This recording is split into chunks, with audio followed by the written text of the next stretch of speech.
Este es el podcast La Sacó del Estadio.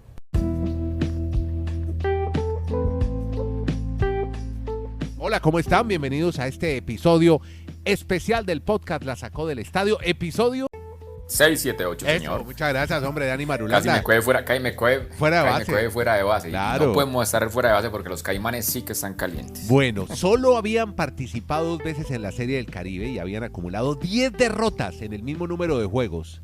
El jueves, ayer, Colombia concretó una de las mayores sorpresas en la historia del torneo. Los Caimanes de Barranquilla doblegaron 4-1 a República Dominicana, local y favorita, y le ganaron por segunda vez para que Colombia se coronara con los Caimanes por primera vez.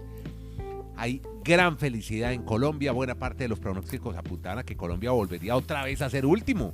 Es más, tenemos el podcast grabado, Dani, que yo le preguntaba, ¿cuántos partidos alcanza a ganar Colombia? Y no sabíamos, de pronto 1, 2 o de pronto ninguno. Ganó 3 de sus 5 compromisos en la primera fase, se clasificó, echó a Venezuela y le ganó a Dominicana. ¿Cómo la están pasando en Colombia con esta victoria de los Caimanes de Barranquilla? Hola Dani, ¿cómo le va en el retiro en Colombia? ¿Qué tal, Andrés? Abrazos para todos, les deseo un enorme fin de semana. Pues le digo que están pasando muy bien, sobre todo en nuestra costa caribe, con esa hazaña del béisbol colombiano, porque usted está mencionando, es que nosotros aquí en el podcast nos rajamos pero por completo. Cuando usted nos hizo la pregunta, claro, ¿por qué no miraba el antecedente? Y Colombia nunca había ganado un solo juego en la historia de la Serie del Caribe.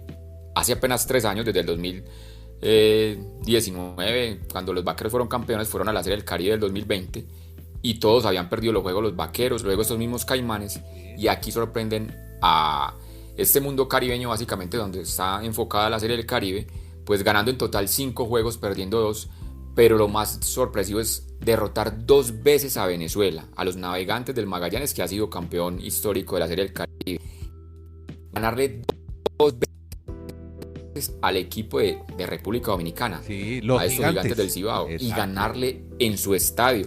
Algunos titulan que es un quisquellazo, si le pueden poner en términos de fútbol del maracanazo, claro. Porque es que es real, o sea, Colombia es de esta área caribeña, es la de menos nivel, porque claro, nuestra liga es la de menos tiempo en cuanto a tradición. Yo no digo, hagamos claridad, no tanto en tiempo, sino en como en tradición y que impacte el deporte aquí en Colombia, porque claro, si usted nos reseña, Andrés, Kennedy, oyentes, que el tema, por ejemplo, el béisbol es tan antiguo en Colombia como el fútbol, más claro, o menos desde la década del 40. Por ahí más o menos. Y después llegaron la época de los 70s, 80s, cuando los indios, torices, esas épocas que ustedes vivieron, y el béisbol pues tenía su mercado.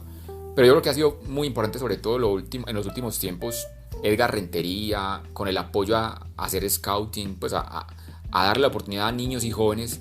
Y hoy vemos un estadio de primer nivel en Barranquilla, el estadio de Rentería, y creo que eso ha motivado mucho a todos estos muchachos para darles esta hazaña y lograr este primer título de Serie del Caribe para Colombia. Venga, un poco miremos a quiénes podemos destacar de los Caimanes. Yo creo que empecemos hablando del MVP, ¿no? De este muchacho de 35 años, Reinaldo Rodríguez, primera base. Fue el jugador más valioso y batió, bueno, le fue muy bien en los 5 juegos, batió muy bien, 9 hits en 18 turnos al bate, 2 dobles, 3 carreras remolcadas, 2 anotadas, son los numeritos de este Reinaldo Rodríguez, que usted me decía antes de grabar este podcast, el tipo estaba con la familia y de pronto lo convocan, primero para ganar con los Caimanes, la Liga Colombiana, y después viaja a Quisqueya, República Dominicana, y hace esta campañota con los Caimanes. Así fue, es que es un jugador muy experimentado, como usted está reseñando, Andrés. Él nació en 1986, o sea, ya es muy veterano, nunca ha jugado en grandes ligas, estuvo en equipos, obviamente, pues firmado para ligas menores, mucho tiempo en ligas de México, pues en ligas invernales acá en el Caribe, y él acá manifestó cuando terminó el juego, no, es que yo no sé si me ayudó mucho el estar con mi familia antes de venir aquí a la Serie del Caribe, porque él estuvo obviamente jugando con los Caimanes de Barranquilla esta serie invernal, pero él manifestaba, me fui con mi esposa, con mis hijos, hasta llevé la suegra, y no sé, pues si eso lo disipó de muchas cosas, que él fue tan tranquilo y se volvió una máquina imparable de hits en esta Serie del Caribe, y por eso el primer base colombiano le otorgan como el MVP, el jugador más valioso, en esta serie del Caribe 2022. Mire, los equipos tenían la oportunidad de reforzarse con equipos de la liga misma, es decir, quedaban campeones, pero podían llevarse a jugadores de sus equipos rivales. Eso pasó con los Caimanes, que se llevaron a muchos de los Vaqueros de Montería, que habían sido campeones en años anteriores, ¿verdad? Y que fue el subcampeón acá en Colombia en esta temporada. Se llevaron 9 jugadores de Vaqueros. El roster oficial de Caimanes eran 30 jugadores, 30 peloteros.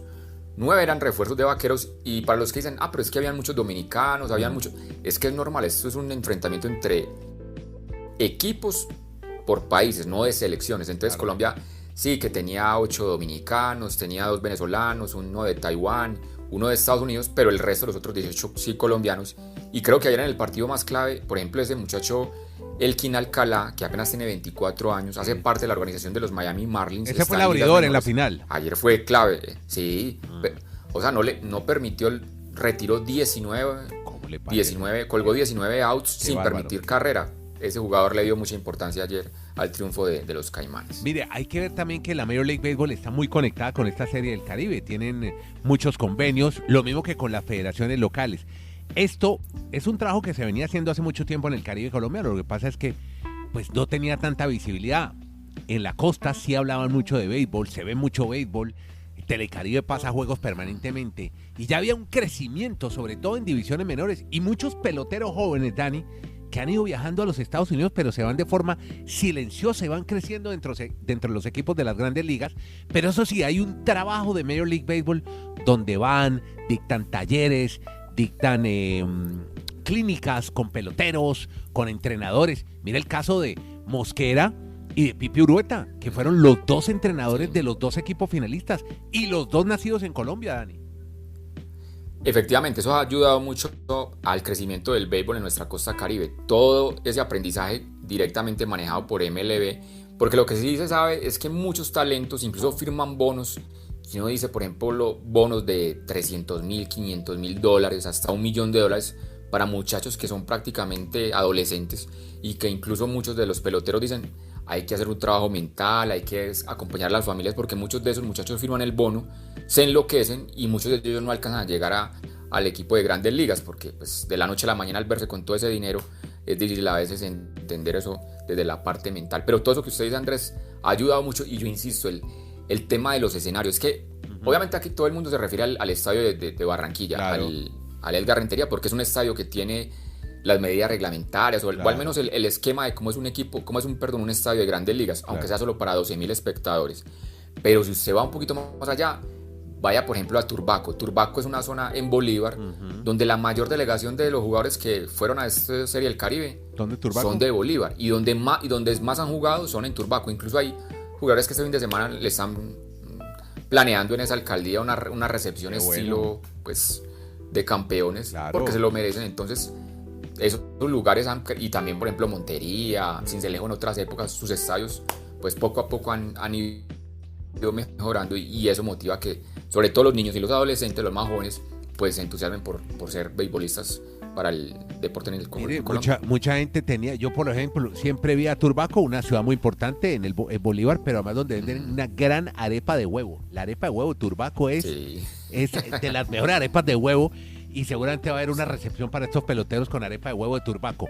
Dani, ahora Colombia podría entrar ya de forma oficial a la Serie del Caribe, porque usted lo dijo en podcast anteriores, estaba como invitada, como una especie de wild card del tenis, eran invitados, pero ahorita ya con este crecimiento, con lo que ha pasado con juveniles, equipos juniors colombianos que han ido a mundiales y les ha ido muy bien, con esta participación y con este título de la Serie del Caribe, más el estadio Edgar Rentería, la posibilidad de que esté agendada en algún momento para hacer una Serie del Caribe en Colombia, ya podemos, yo creo que hacer parte de ya siendo campeones, ya tenemos gafete para estar en la Serie del Caribe, ya oficialmente, ¿no le parece? Y lo más importante es que Colombia quiere estar, porque es que para estar en este torneo y en esa confederación hay que pagar unos derechos. Claro. Entonces, tanto Panamá como Colombia, que están haciendo parte como invitados en los últimos años, ellos dicen un momento, venga, nosotros queremos hacer parte con ustedes de toda esta organización, a diferencia, por ejemplo, de Cuba. Cuba dice, no, a nosotros invítenos, pero no nos pongan a cobrar. Pues, además del tema económico, pues Garay nos explicó en otros podcasts lo que significa, por ejemplo, cuando Cuba y ganarse un evento de eso no les pueden pagar Claro. por la situación política, el embargo. Entonces, Claro. yo creo que a la postre, a futuro, pues no muy lejanamente, tanto Panamá como Colombia van a ser admitidos y esperemos que Barranquilla algún día sea sede, porque ellos ya tienen establecido el calendario hasta el 2027. El próximo año, 2023, va a ser en Caracas. Ajá. En el 2024 se van para Miami y lo de Miami puede ser un parteaguas, porque si eso es un éxito en el tema de boletería, de entusiasmo, De derechos de convocatoria. transmisión de televisión. Claro.